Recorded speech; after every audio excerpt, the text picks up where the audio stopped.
So, Prox, I don't mean to shift gears too quickly, Free but space. I did want to ask you about. Did you just say free space? I know. I'm joking. No, it's not going to be that. God I damn. know. Okay. I did want to ask you. You are a very fresh.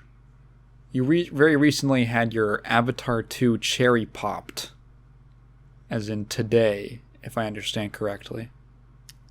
No. So what I was saying earlier was. Oh, did you not watch it? No, I didn't. Oh, I was going to ask you about it. Yeah, we wouldn't have been able to start this podcast until like almost 9 for my time because of me watching it. But yeah, my nan decided last minute, like, nah, you know what, And I was just like, okay, tomorrow then, speed run tomorrow. I'll speed up the movie to 1.25 or something. See. Okay, I was going to We're ask. going to watch it in theaters. I'm joking, guys. We're going to watch it in a theater. I want to pay $25 for a ticket each. Yeah, I was going to ask you about Avatar. What fuck was it? Avatar 2. La manera de agua. I have no idea what it's about. Probably blue guys. Yeah, blue with guys. You big know what I'm saying? eyes. Yeah. They're doing stuff. I don't know what they're doing, but... We could review. Why don't you tell me your thoughts on the movie without having seen it? James Cameron is such a prolific director. You created movies such as... He has a great profile, yeah. I think True Lies? Is that what it's called? Did he do True Lies? Yeah, I think so. I was trying to talk about his most maybe unknown movies, which are almost none of them. I guess Piranha 2: The Spawning is probably his what the fuck? worst movie. Piranha 2: The Spawning? Yeah, that's apparently one he directed. That's his first one, I think. What the fuck? And then immediately after that was Terminator, and then Aliens. I've never seen The Abyss. Or True Lies. I haven't seen Titanic. I literally have never seen Titanic. Oh, really? Yeah. Oh, he was the special effects director for Piranha 2. Expedition Bismarck. I don't know what the hell. I guess that's about a boat that sank. Bismarck was a boat. I remember her from Azur Lane. She was a blonde German girl with big titties. Oh my god, Azur Lane. Do you know about Azur Lane? I do, because they mow the fuck out of everything. Yeah, I used to play in high school. I was super into Azur Lane. Dude, I have a friend who oh man, I should be careful what I say, but I have a couple of friends who talk about boat shit, like warship bullshit, like way too much, and I'm just sitting there like, well, do you know how to change the tire on a car? And it's like, probably no. And I'm just sitting there like, why? I don't know. You know how to get some pussy though? Do you know how to get some tail, dude? Like, listen, okay, let me explain that sentiment. I know some of you guys out there, or maybe you're into niche shit, that's fine. I'm not saying you shouldn't be. I'm literally into niche shit all the time, like, whatever, like, who cares about Bleach, lol.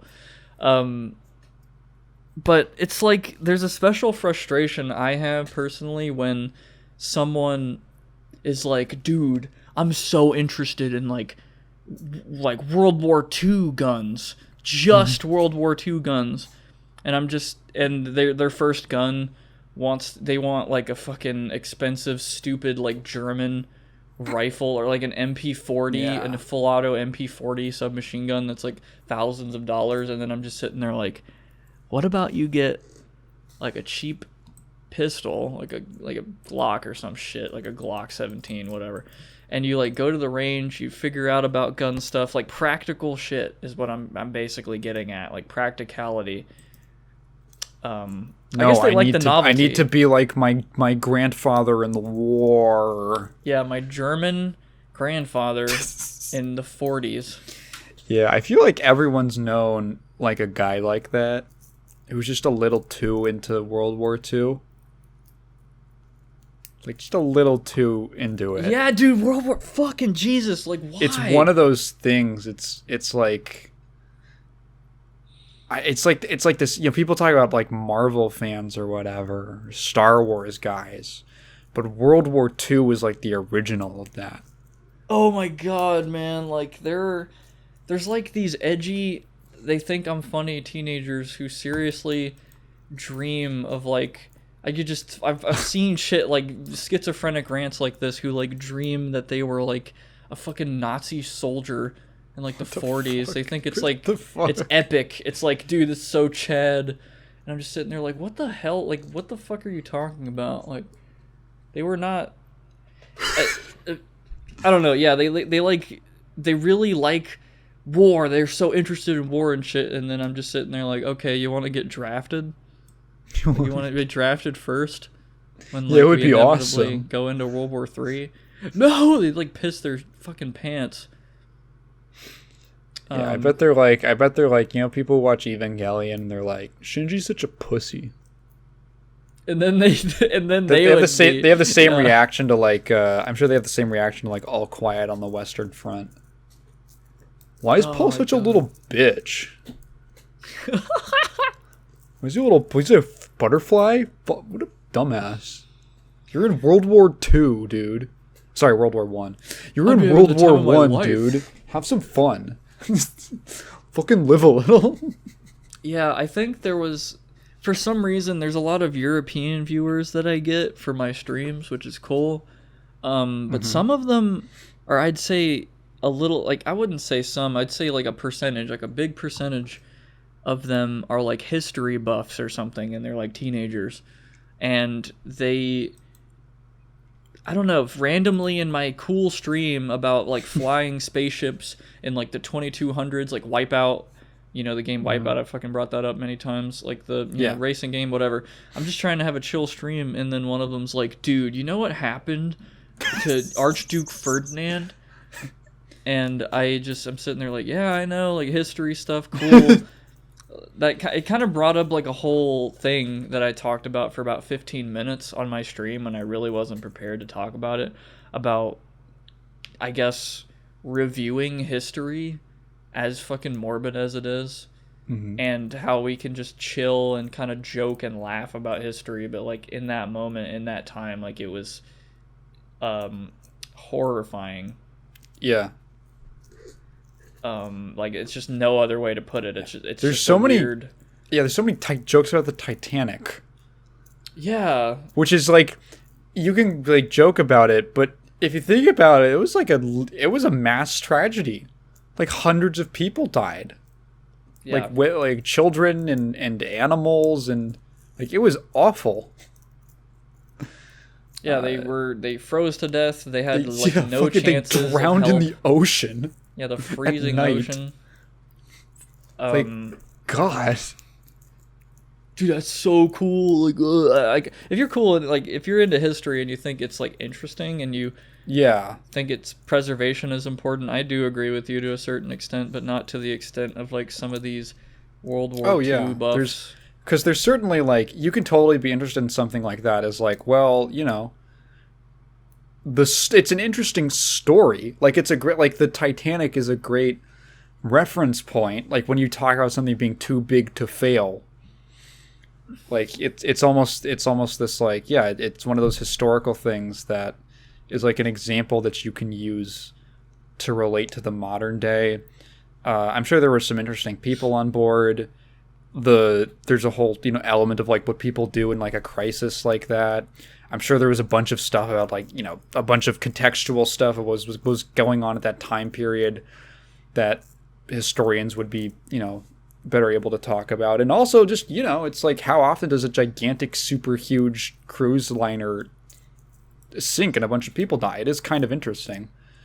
But yeah, there's like a line between like, oh yeah, I find like all these aspects interesting, and that weird sort of like soyjaking like reaction that some people have towards certain historical events, where they're like, dude, Soyjaking. Yeah, no, that's what it's like. They're like, oh, Yeah, totally. yeah, and it's you know what's weird about it? I think this is what's weird about it. This is what's weird about it, is that it makes it almost like depersonalize it in a weird way, like they're talking about a TV show. That's what it feels like to me. And I think that's why it's weird. Like when you hear some of those guys talk about World War II, it feels like they're talking about like one of my fucking Warhammer books. And I talk about one of my Warhammer books like that because it's fiction and it's supposed to be ridiculous and crazy. But it's like, no, these are like real people who were like victims of this horrible machine and circumstances. And definitely. Yeah. And that's I think is what's weird, like what's off-putting about that. That's a great way to put it. I could never really put it into words, but that was pretty much it. And it kind of ties back to those couple of friends I was talking about. Like, they really like tanks and stuff for some reason. Like, it's like, okay, cool, into tanks. And I sort of like engineering as well, of course. Like, it's interesting. But I, at one point, kind of had this thing in my head. Like, I was kind of like, man, if I want to get into something like hobbies or whatever, I'd hope that it's like, I guess what I find interesting in a way, I should have some level of practicality with it. Like, am I actually going to fucking engage with a tank? Probably not. With cars, yeah, all the fucking time. I have to care about my car or it won't run. Like, I have unless you like. That's the thing is like, yeah, for tanks, you would have to be working at like a museum or something like that. Or in the army. Or in the army where they, or, like some kind of place where they've got like antique tanks that they actually run. But at that point, that's not a hobby. Unless you can do volunteer work or something like that. But you're throwing yourself really into, it's like, having a casual interest in tanks, something like that would I mean, it's either you're just like, oh, you think it's... I think I can understand it. Maybe, I don't know, maybe you can from an engineering point of view of like, how would I construct the best tank? Like this thing that's like this mix of super offense and super defense, and it can transport multiple people, and it can get it can get over super rough terrain, and survive and all that. I can see that as like an interesting challenge from an engineering point of view. So like I get that from like if you just really like the design, and like thinking and like well, how did they do this? How they pull this off? What were different countries' approaches to the way that they designed tanks and for what reasons? Like if you wanted to deep dive it in that way, I think I could see the intellectual appeal. Yeah, I can too. Like, you definitely, I can think of it as a standpoint of like, okay, well, what the hell was happening at the time? Oh yeah, they were stuck in trenches and they couldn't fucking move, like World War I and shit. So they needed like this moving cover that could maybe also serve as, a big gun to take out potential new plane technology and other big guns. And, so, and they have to be able to, take shots as well, like bullets and tank shells. Like, anyway, like it's like definitely interesting to see it as a standpoint of us. We had a problem, and this is the kind of solution that we made to fix that problem. Yes. And here's how it evolved over time into like, I guess like an Abrams. M1 Abrams or whatever the fuck it's called, like basically the most generic American tank known today. But yeah, it's just, I don't know. A part of me feels like there are a lot of not a lot, but like some people who are definitely into like a shitload of like too much niche stuff to the point where it's like, okay, can you change a tire on your car if it breaks down? No. It's like, dude, what? I think that's kind of, I know you can call people to do that, which is fine, whatever. I can't change a tire on a car. I also don't drive. So I mean, that too. You don't drive, so of course, like, you wouldn't. But it's just, and it's weird to know that there are plenty of people that drive every day and don't even know how to change the oil on their car if they needed to, or like their tire. Yeah. I think tire is like absolutely like you should know how to do that, because you could be in a fucking place where there's no reception and you have a spare, but you have no idea. You don't even have the tools to fucking lift your car up in order to anyway. It's just, I have that kind of mindset that some people would probably think is like a tad bit annoying. Like, you should know how to use your, your equipment and your tools in order if something happens, like if my power supply died in my computer, it'd be a pain in the, like, I guess I had to kind of learn because I've never had like a crazy amount of money, growing up. So I had to learn how to fix those fucking things, or like resolder something in your GameCube controller because your fucking shit has stick drift. Your potentiometers are garbage. Yeah, I like to, at least, like, with the things that I engage in, namely, like, I guess, really this is just computer stuff. I feel like I'm at least decently knowledgeable enough about the way that my computer works and how the parts work, and if I have problems, what I could do to fix them. And I don't know. I think it's because I obviously this is a big part. It's a big part of my daily life. And if you're engaging with something, I think this is very milquetoast wisdom. But you should, if you're engaging with something regularly, it might help to like know how it works. Oh yeah, I totally agree.